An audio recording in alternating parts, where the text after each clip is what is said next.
दोस्तों, क्या आप जानते हैं आज हम बात करने वाले हैं महज 19 साल की उम्र में बॉलीवुड की शानदार एक्ट्रेस बनी दिव्या भारती के बारे में। ये एक ऐसी एक्ट्रेस थी जिन्हें देखकर हर किसी की जुबान से बस यही निकलता था कि खूबसूरती हो तो इनके जैसी।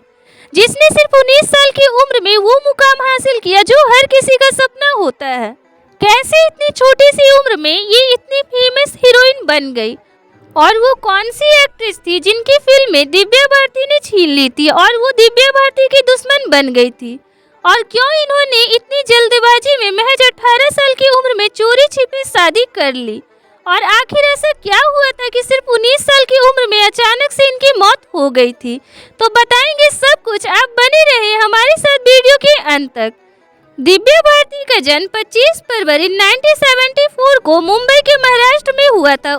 उनके पिता का नाम ओम प्रकाश भारती और मां का नाम मीता भारती। उनका एक भाई भी था जिनका नाम कुणाल भारती था। दिव्या भारती की पढ़ाई मुंबई से ही कंप्लीट हुई। हालांकि पढ़ाई के समय ही उनका ध्यान फिल्मों की तरफ था। दिव्या को बचपन से ही फिल्मी दुनिया और मॉडलिंग की चकाचौंध ने अपना दीवाना बना लिया था। यही कारण था कि सिर्फ 9 क्लास तक पढ़ाई करने के बाद दिव्या भारती ने अपनी पढ़ाई छोड़ दी थी और मॉडलिंग करने लगी, और फिर वो फिल्मों में हीरोइन बनने के सपने देखने लगी। फिर उन्होंने कई फिल्मों में ऑडिशन दिया और ऐसे ही उन्हें अपनी पहली फिल्म मिली गुनाहों का देवता, जो कि साल 1988 में आई थी। इस फिल्म में दिव्या भारती के साथ मिथुन चक्रवर्ती भी नजर आए थे। हालांकि फिल्म की आधी शूटिंग के बाद ही दिव्या को इस फिल्म से किसी कारण से बाहर कर दिया गया था। बता दें, उस समय दिव्या केवल 14 साल की थी और फिल्म निर्माता को मिथुन चक्रवर्ती के साथ हीरोइन के रूप में दिव्या भारती फिट नहीं लगी। इसी वजह से दिव्या भारती की जगह इस फिल्म में दूसरी हीरोइन को कास्ट कर लिया गया था।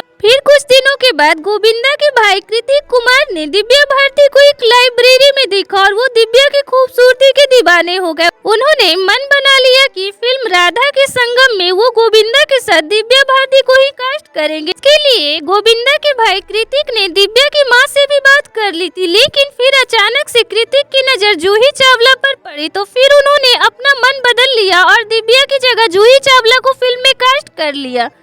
और ऐसे ही दिव्या भारती का बॉलीवुड डेब्यू नहीं हो पा रहा था और इसी सब चिंता से परेशान होकर वो अपने माता पिता के साथ कश्मीर घूमने चली गई, लेकिन उन्हें वहां से बीच में ही वापस आना पड़ा, क्योंकि तेलुगु फिल्मों के डायरेक्टर और प्रोड्यूसर डी रामा नायडू दिव्या से मिलना चाहते थे। रामा नायडू ने दिव्या भारती से मुलाकात की और पहले ही मुलाकात में दिव्या को अपनी फिल्म बोबली राजा में साइन कर लिया, और ऐसे ही दिव्या भारती महज 16 साल की उम्र में तेलुगु फिल्मों से करियर की शुरुआत की। ये फिल्म साल 1999 में आई थी। इस फिल्म में उनके हीरो थे तेलुगु फिल्मों के जाने माने एक्टर वेंकटेश। क्या हुआ, आपने इस एक्टर को नहीं पहचाना? तो बता दे, साल 1993 में आई फिल्म अनाड़ी तो आपने देखी ही होगी, तो वो यही एक्टर हैं। तो ऐसे ही दिव्या भारती की तेलुगु फिल्म सुपरहिट हुई और दिव्या की खूबसूरती के चर्चे होने लगे। गुड़िया से दिखने वाली दिव्या ने सबका दिल जीत लिया और फिर अब उनके सामने फिल्मों की लाइन लग गई। इसके बाद दिव्या ने और कई तेलुगु फिल्मों में काम किया और ऐसे ही वो साउथ फिल्म इंडस्ट्री में अपनी अच्छी पहचान बना ली।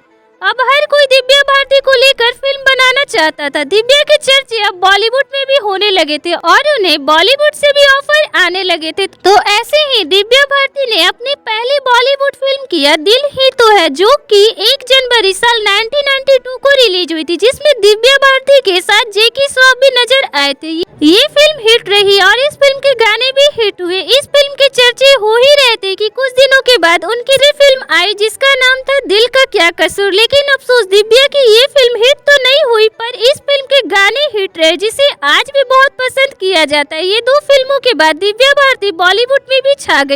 फिर इसके बाद दिव्या ने साल 1992 में आई फिल्म विश्वा में काम किया। इस फिल्म ने दिव्या को इंडस्ट्री में स्थापित कर दिया।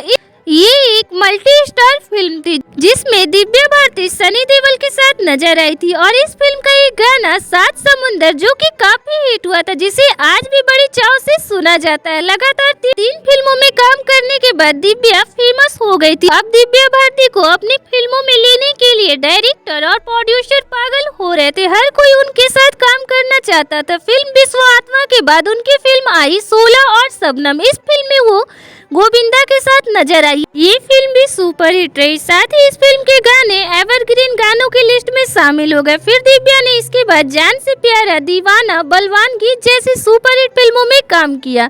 इन सारी फिल्मों के गाने जो कि काफी हिट हुए। ऐसे ही एक के बाद एक लगातार फिल्में देकर वो बॉलीवुड की सबसे ज्यादा फीस लेने वाली एक्ट्रेस की लिस्ट में शामिल हो गई और उन्होंने उस समय की सारी एक्ट्रेसेस को अपनी बेहतरीन एक्टिंग और खूबसूरती से पीछे छोड़ दिया। और ऐसे ही उन्होंने उस समय की सारी एक्ट्रेसेस को अपनी बेहतरीन एक्टिंग और खूबसूरती से पीछे छोड़ दिया। फिर आया साल 1993 जो कि दिव्या की खुशियों के साथ उनका अंत भी लेके आया। उन्होंने एक साथ कई फिल्मों को साइन कर लिया था और वो दिन रात काम कर रही थी। साल 1993 में ही उनकी फिल्म आई रंग। इस फिल्म में उनके साथ कमल सदाना नजर आए थे। ये फिल्म सुपरहिट रही। साथ ही इस फिल्म के गाने इतने हिट हुए जिसे आज भी सुना जाता है।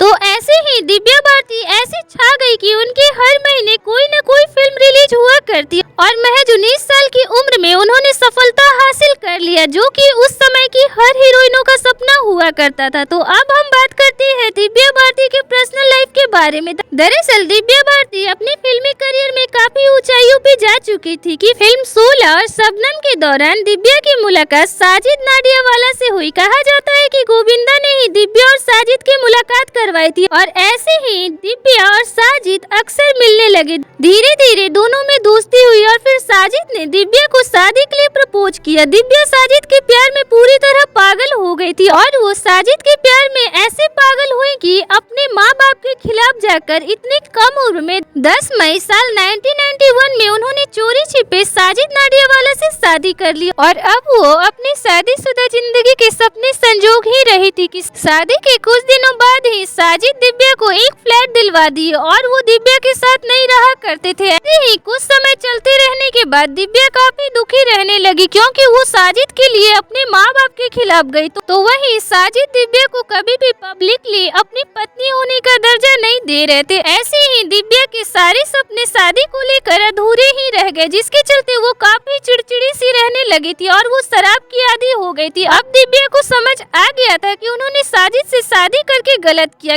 कि तभी वो दिन आया जो कि दिव्या के लिए आखिरी दिन साबित हुआ। मीडिया रिपोर्ट की माने तो 5 अप्रैल 1993 को दिव्या अपने लिए एक फ्लैट का डील करके घर लौटी थी और वो काफी खुश थी और इसी खुशी में उन्होंने काफी शराब पी रखी थी और वो अपनी खिड़की के पास बैठ गई थी जहाँ बैठकर भी वो शराब पी रही थी और जब वो वहाँ से उठी तो काफी ज्यादा शराब के नशे में होने के कारण उनका संतुलन बिगड़ा और वो 5वीं मंजिल से सीधा नीचे गिर गए जिसके बाद उन्हें फौरन अस्पताल पहुंचाया गया जहां डॉक्टरों ने उन्हें मृत घोषित कर दिया। और ऐसे ही केवल 19 साल की उम्र में इतनी खूबसूरत और शानदार एक्ट्रेस दिव्या भारती इस दुनिया से चल बसी। हालांकि उनकी मौत की गुत्थी आज तक नहीं सुलझ पाई है। बता दे दिव्या भारती एकमात्र ऐसी एक्ट्रेस रही जिन्होंने उस दौर में अपनी खूबसूरती और अपनी कमाल की एक्टिंग की वजह से उस दौर की कई सारी टॉप एक्ट्रेसेस की फिल्में छीन लिया करती थी। दरअसल दिव्या की खूबसूरती ही ऐसी थी कि हर डायरेक्टर दूसरी हीरोइन को छोड़कर दिव्या को अपनी फिल्म में कास्ट करना ज्यादा पसंद करते थे। दिव्या भारती ने अपने छोटे से ही फिल्मी सफर में काफी हिट फिल्में दी और काफी लोकप्रिय हो गई थी। वो खूबसूरती ऐसी थी जिसे देखकर उस समय के कई बड़े एक्टर उनके दीवाने हो जाया करते थे। हालांकि आज वो हमारे बीच नहीं है पर आज भी